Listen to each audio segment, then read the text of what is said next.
Hello everyone and welcome back to the next lesson in our Get Started Fast with Avid Media Composer 7 tutorial series presented by Avid Blogs. My name is Kevin P. McAuliffe, and in this lesson we're going to talk about probably the most important step of the entire editing process, and that is the acquisition process, meaning the importing and capturing of your media. Okay, I'm not going to give you a long introduction here.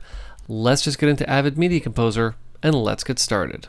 Okay, and first let's start out by talking about importing. Now, importing and AMA linking to, especially if you're coming from an application like Final Cut Pro 7, are going to kind of go hand in hand, and you really need to sort of make that differentiation between when you're going to want to import and when you're going to want to AMA link to. Obviously, AMA linking to gets you up and running faster. Importing, though, gets that footage converted over to MXF files inside of your Avid Media Files folder, so that if you need to take your footage on the road, you don't need to worry about where did all of those files come from. Did I AMA link to them from different drives and all that type of stuff? Nope. When you import, everything's going to be inside of that Avid Media Files folder. Okay, so let's do importing first. What I'm going to do is I'm just going to navigate over to my clips folder, and let's come to my imported clips. I'm just going to double click on it. And to import a clip, very simple. I'm just going to right click and come down to import. Now, of course, I'm going to be asked, where's the clip going to be that you want to import? I'm going to come to footage, and let's just come into my boxing footage. And what I'm going to do is I'm just going to come to the first clip. I'm simply going to select it. And most people immediately come down and just say open, but there's a couple other things you need to keep in mind. First, you're going to see right now, I have my video and audio going to the Mac drive. You can obviously split them up, assuming you have audio on your file. But in most cases, I'm going to leave it going to my one external hard drive, which is my Mac drive. You'll see that I can enable any, or just to look for a very specific type of shot that might happen to be in a bin, because you might have all of these in one bin. In this case, I'm looking for everything. I might want to be specific, just look for MXF, just look for graphics files, just look for audio files. But in most cases, where you're going to be going back and forth to is the options button. What I'm going to do, simply click on options. Once I'm in options, for the importing process, you're really going to be looking at this one main screen. Now, the first section is specifically for the image size adjustments, meaning that if you have a clip that you're importing that matches the current resolution of your project, in most cases, you're just going to stick with image sized for current format. Now, if you're dealing with standard definition and you're importing DV clips into an NTSC 720 by 486 project, you're going to want to make sure you're cropping / padding for that DV scanline difference. And depending on if you have footage that's larger or smaller, you might want to do not resize smaller images to obviously leave them the native size smaller than the current frame size that you're working in. Or you might want to take them and resize them to fit the current format raster, basically meaning just either blow them up or shrink them down. Now next, you're going to need to tell Media Composer, do you want the file pixel to video mapping to be computer RGB dither image colors, or 601/709. Now this really, if you're coming from an application like After Effects, depending on how you export the files, this is going to become relevant, especially obviously because you're going to have scopes beside you in the edit room. You want to make sure that your file pixel to video mapping matches that of the clip. Okay, now in most cases, because the stuff I'm importing is RGB, I'm just going to leave it as computer RGB. And last but certainly not least, if you're importing with an alpha channel, you can tell that you want to invert on import. You want white to be opaque. You don't want to invert, you want black to be opaque. Or in my case, you're just going to want to ignore. Now you'll see that we can also dilate the fill, and here's another great one that I get asked all the time. People are always asking me, how do I get in and change the duration of a freeze frame or of a single frame that I happen to be importing? Let's say it's a JPEG still of, a slate or something like that. Well, this is where you can get in and adjust the duration. This is also where you can tell Media Composer that you want to auto-detect sequentially numbered files, meaning image sequences, target, TIFF, JPEG, etc., etc. This is where you can tell Media Composer to auto-detect sequentially numbered files. I'm going to say OK. And last but certainly not least, we just need to decide on the resolution that we want to import, whether it's a DNx HD 60 or 90. I'm just going to leave it as 60. I'll just again select the first clip and simply say open. And you're going to see that in a matter of seconds here, you'll see it even tells me how long, about 10 seconds in total, how long it's going to take me to get this into my project, which is still pretty quick considering this is an HD clip. And once it's there, of course, it's now going to reside in my Avid Media Files folder. I can simply double click and there's the clip ready to be dropped into any project that I happen to be working on. Okay, so let's talk a little bit about AMA linking to.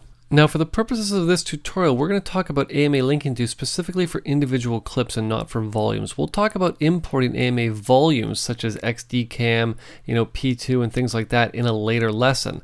But for right now, I want to talk about just getting single clips in via AMA linking to. So let's do this. What I'm going to do, we're going to come back to our imported clips. I'm simply going to right click, and instead of saying import, I'm going to come down a couple more and say AMA link.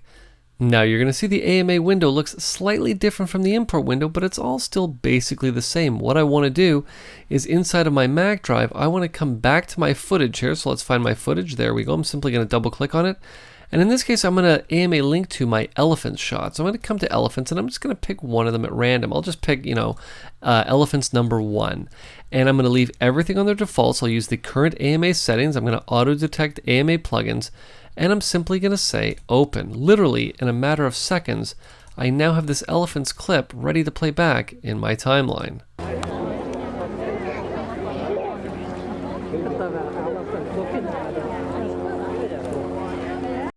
Now really, that's as simple as AMA linking to us, and especially if you're coming from an application like I said before, like Final Cut Pro 7, where maybe you have a whole bunch of captured media that you want to just bring into your Media Composer timeline. Guess what? You can obviously do the import process if you want to, like I said, to make sure that everything is inside that Avid Media Files folder in case you need to take that project on the road, or if you need to get up and running lightning quick, AMA link to your footage and then get started editing right away. Okay, now along with AMA linking to comes the new feature inside of version 7, FrameFlex. Now what is FrameFlex exactly? Well, in the situation that we're in right now, this clip that I've imported is actually larger than the raster size of the project. What does that basically mean? Well, the footage I'm bringing in is HDV 1920 by 1080, and this project is only 1280 by 720. So I'm actually zooming in on this elephant. Technically if I was to bring it in and not have it shrunk down to the size of the frame, I'd actually have a lot of this elephant cut off.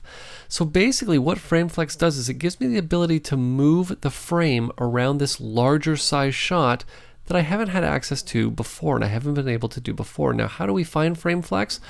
Well, you'll see in an actual future lesson that what happens is that when you drop it into a timeline and you actually come into effects mode, now we're going to talk about effects mode like I said in a future lesson, but what I want to do is just show you that when you come into effects mode, you might have some effects stacked on this shot, but you're always going to have the FrameFlex option there as well.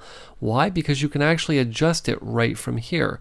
And I'll show you what I mean by that in just a second. What I'm going to do is I'm just going to close the effects editor and I'm going to come over to my clip here and I'm simply going to take the AMA clip and I'm going to right click on it and I'm going to navigate right down here to source settings. Now inside of the source settings, you're going to see that we have 3 tabs. We have the AMA source settings, we have the color encoding, and what we want, which is where we started out, is FrameFlex.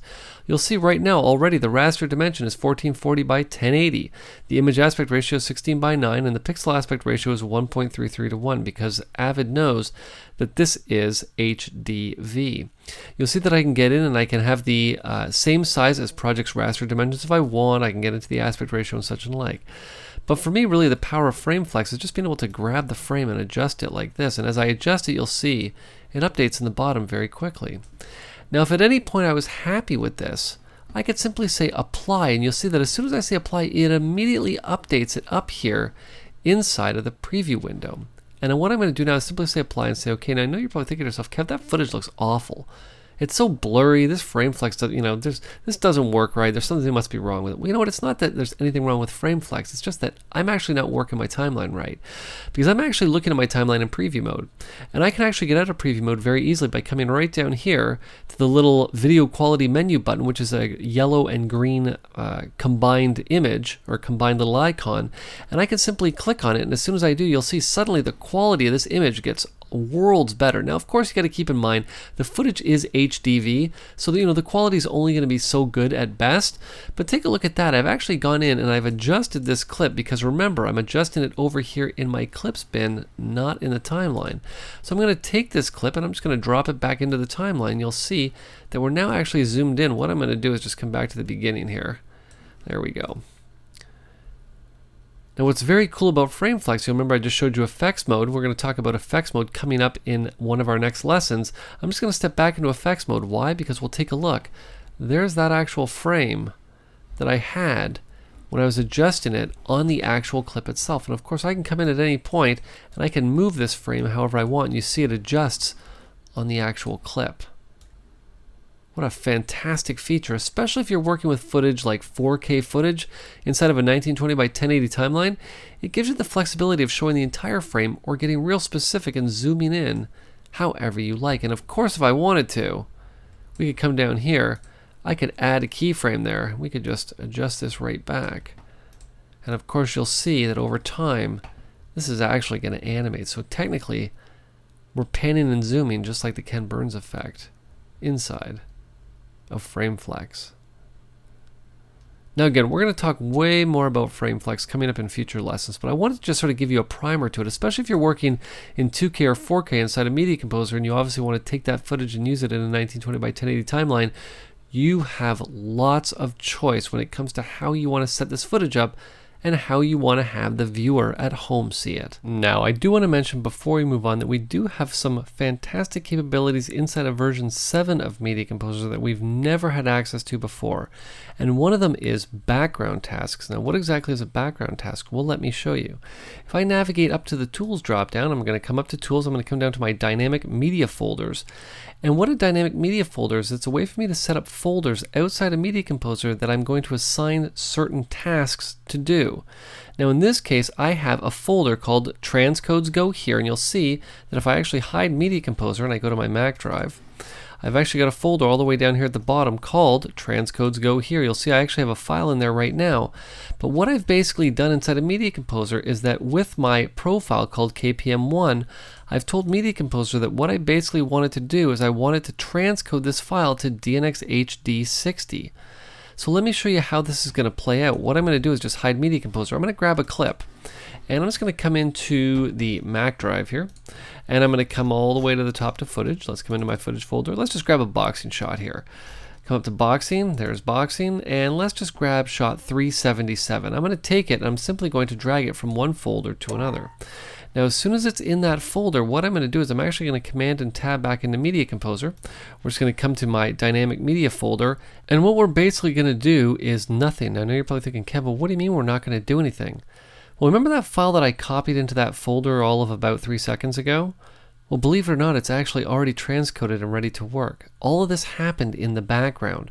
All I need to do to actually get that clip is to simply come over here to Acquire, and I'm simply going to click on it, and a new bin is going to be created called DMF, obviously standing for Dynamic Media Folders Default Volume, and take a look at what's in this folder. You'll see now what's happened is that the Media Offline file has now been put in there, and what I'm going to do is I'm actually going to come right up here to Tools, and I'm going to come down to Background Queue, and I'm going to take a look at what's going on in the background queue, and you can see that a transcode is actually going on right now. So I don't have to tie my system up by doing anything other than keeping working on my project. Once this is done, the media is going to be linked to that master clip inside the bin, and I'm going to be able to drop this into a timeline without really having any downtime at all. This is a fantastic new feature inside of Media Composer version 7, and we're going to go more into detail in it in future lessons. But I wanted to show this to you just to show you the power of the editing system that you're working on. No more of this sitting around and waiting for things to happen. Now, just tell Media Composer to take care of it in the background while you keep working with that client sitting next to you. Okay, so last but certainly not least, I did want to mention digitizing, because believe it or not, digitizing is still an important process in some people's workflows.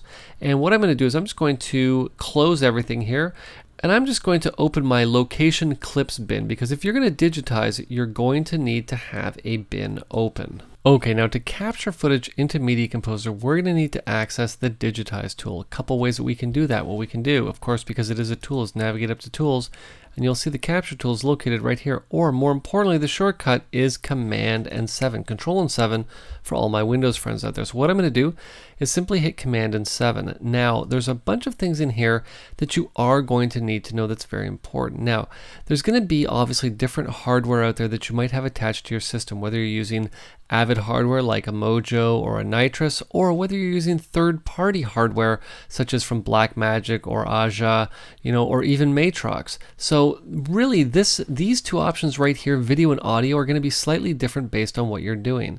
If you're using, let's say for hypothetical purposes, a DV setup, you're going to want to have your video set to host 1394 and your audio set to host 1394 as well. If you happen to be using, let's say, a Blackmagic, you're going to want to come in here and find the Blackmagic capture card that you have, plus the audio device obviously, etc., etc. Now let's just start at the top. Obviously we have our record button, which if you had a deck connected and you were ready to go, you could simply hit record. The deck would queue up, start playing, and you'd be recording, obviously capturing footage into your system. If you're recording and you're not happy with the footage that you're getting, or you're not happy with that particular take, you can simply trash can that clip, and of course it will take that clip and delete it right away. Now the next option we have here is called cap. Now the great thing with cap is that what cap is the toggle between capturing and logging. So if you happen to be, let's say, using an HD cam deck, you could basically come in, have an assistant get in, log all your footage before you sit down to simply hit batch capture and sit back and wait for that footage to be acquired by your system. Now the next one is an interesting one. It's the toggle source button. What does the toggle source button do? Well, the toggle source button tells the Media Composer capture tool whether you'll be capturing from a deck that has timecode and control, or whether you're going to be capturing from just a live source. You'll see right now we just have the clock running, and it's running on time of day timecode. So what we're going to do is just turn that off. The next option we have here is simply the audio tool. So obviously you can click on the audio tool, or as always the shortcut Command and 1 for all my Mac friends out there, Control and 1 for all of my Windows friends. Now next, obviously fairly self-explanatory, you now need to tell Media Composer which channels you want to select, and based on the capture card that you have, you'll see in this case, because I have 1394 or Firewire selected, I only have access to video and 2 audio channels. But you might be coming from an HD Cam SR deck that you might have access to 12 channels of audio, so you can see that obviously based on the capture setup that you have set here, that's really going to determine what channels you have showing here. And obviously 99% of the time if you're digitizing, you want to make sure you're capturing timecode. Okay, so next down, audio channel groupings. Do you want to be capturing these as a stereo pair or as 2 mono channels? Now you'll see, obviously right now we've got 2 channels, 1 and 2, 2 channels 3 and 4, 5 and 6, 7 and 8, etc., etc. So obviously keep that in mind as you're working. So we mentioned next, video and audio. Obviously for what source is the video coming from, what source is the audio coming from. As we move down, you can obviously come in and you can name your clip, and you can add a comment if you like. You're going to notice above that we actually have a little hidden menu here, and this is actually for stereoscopic 3D. And since I don't have stereoscopic set up, that's why this is actually hidden from me, and I don't actually have access to go in and adjust anything as far as the leading eye or the master timecode or anything like that. Obviously, if you're working in stereoscopic, this is important for the purposes of what we're doing. We don't necessarily need it. Okay, so next you'll see that we can come down, we can assign what bin we want this to go to. Now because I only have one bin open, I only have one option. Next, the resolution that we're digitizing at. This is obviously also based on the capture card that you have installed on your system. Because I have no capture device other than the Firewire connection, you'll see that my choices are somewhat limited. But if, for example, you happen to be using a Mojo box, you might have access to a whole bunch of different DNX resolutions, also things like JPEG 2000 and things like that. So obviously, again, depending on your hardware, check to see what available resolutions you have and which one will be right for your project. Now I'm just going to switch this over. Let's just switch it over to DVC Pro HD 720. You'll see in this case the Mac drive is grayed out, and in most cases if it wasn't, what would happen is you would be told how much free hard drive space you have right here. Next, you can get in and you can add an audio delay if you like, and depending on where you're coming from, if you happen to be using Vericam footage, you'll see that you can actually preserve the Vericam frames right down here. Now down at the bottom we have all of our transport controls here, as well as being able to get in and mark in points, mark out points based on wherever we happen to be on the tape. Or of course I could punch in any of this information manually if I wanted to. So I could say, let's say the shot's going to be, 5 seconds long. There we go. You'll see it actually populates all that information for me as I enter it. Now, probably the 2 most important options inside of the capture tool. The first one being the tape name. You'll see tape name is located right here. What you can do is come in and say, okay, right now we have no deck attached to this computer, but do I want to assign a number anyways? And I'm just going to say sure. What I can now do is simply come in and I'm just going to punch in a tape number of 00001. and I'm going to say OK, and as soon as I do, you're going to see it appear right down here below No Deck. Now, if I happen to have a deck connected and for some reason I was having some issues with Media Composer seeing that deck, I can actually come right up here, drop down No Deck, and I could say Auto Configure. And what's basically going to happen is that Media Composer is essentially going to ping the deck to make sure the connection's there, figure out whatever that device happens to be, and then set that up as a profile inside of the capture tool so that you're actually capturing from the right source. So for example, you'll have all the right audio channels and such and alike. Okay, so that's basically a brief overview of the capture tool. These days, not as many people are capturing as they used to, but I wanted to show you this tool because it's obviously an important tool, much like importing and AMA linking too. Okay, so before we wrap things up, I do want to mention something that I think is very important, and this one is specifically for all of you Final Cut Pro 7 users out there. I'm glad you've decided to make the switch to Avid's Media Composer, and fear not, you are able to get all of your sequences from Final Cut from your Final Cut Pro timeline into Media Composer. And there's a fantastic free utility that's going to help you do just that. What I encourage you to do is to head on over to automaticduck.com/products. The product you want is to come right over here for Pro Export FCP 4.0. What this basically does is it lets you move your Final Cut Pro project over to Avid's Media Composer, and there are a whole bunch of supported parameters for things like motion effects, freeze frames, nested sequences, subclips, and many more. So that way when you send your Final Cut Pro timeline over, it's not just going to be a bare bones edit. Now I know you're thinking to yourself, well Kev, I don't really have much money to spend on this. Well, the best part is that this utility is absolutely free. And like I said, we're going to talk more about it in a future lesson, but I wanted to bring it to your attention because if you're ready to make that switch and you still have some projects that you don't want to be going back to Final Cut Pro 7 for, you know what? Transfer them over to Media Composer and start working with them right away. Oh, and by the way, I do want to mention one last thing, is that if I come back to my DMF default volume, remember that clip that was transcoding? Take a look, it's done, and there it is, ready to work with. All this was happening in the background while I was going through this tutorial. So if you want to get post-production workflow tutorials and industry insight that you need to bring great stories to life, head on over to avidblogs.com/post.